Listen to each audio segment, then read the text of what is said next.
Savitri, Book 2, Canto 2, The Kingdom of Subtle Matter, as yet unwrapped in earthly lineaments.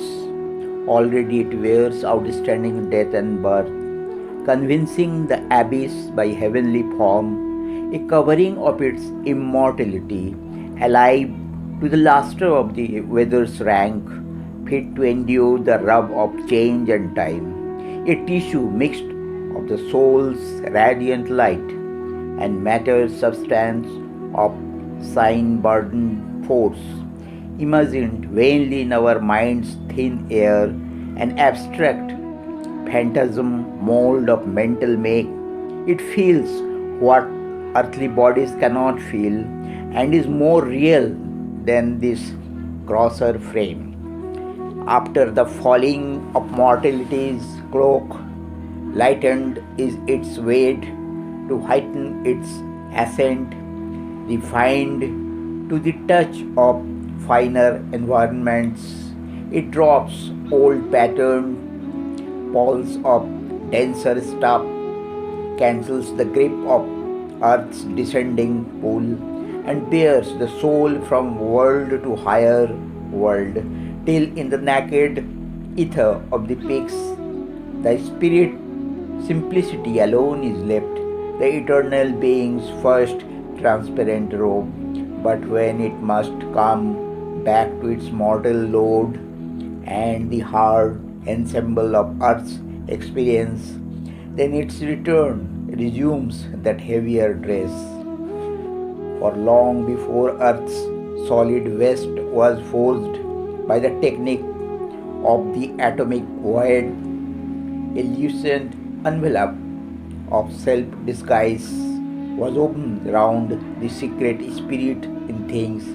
The subtle realms from those bright sheets are made. This wonder world with all its radiant boon of vision and inviolate happiness, only for expression, cares, and perfect form, fair on its peaks, it has dangerous neither planes.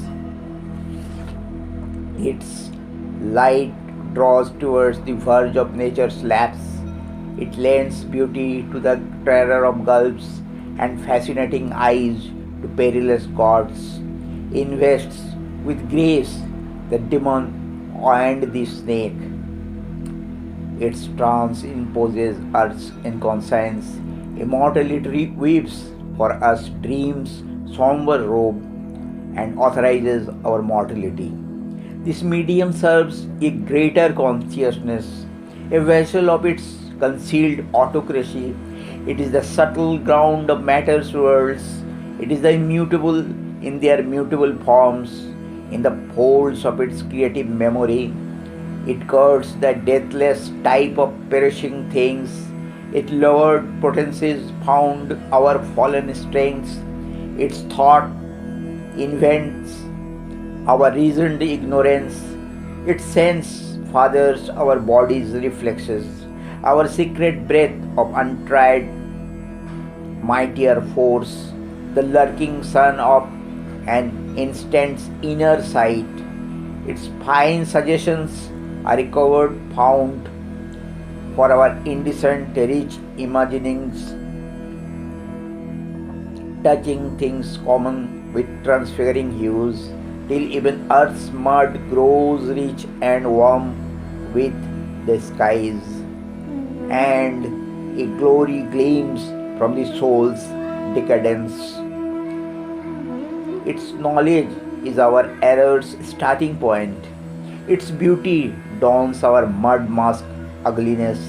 Its artist good begins our evil's tale, a heaven of creative truths above, a cosmos of harmonious dreams between, a chaos of dissolving forms below. It plunges lost in our inconscient base. Out of its fall, our denser matter came. Thus taken was God's plunge into the night. This fallen world became a nurse of souls, inhabited by concealed divinity. A being woke and live in the meaningless void, and worldwide nescience strove towards life and thought, a consciousness plucked out from mindless sleep.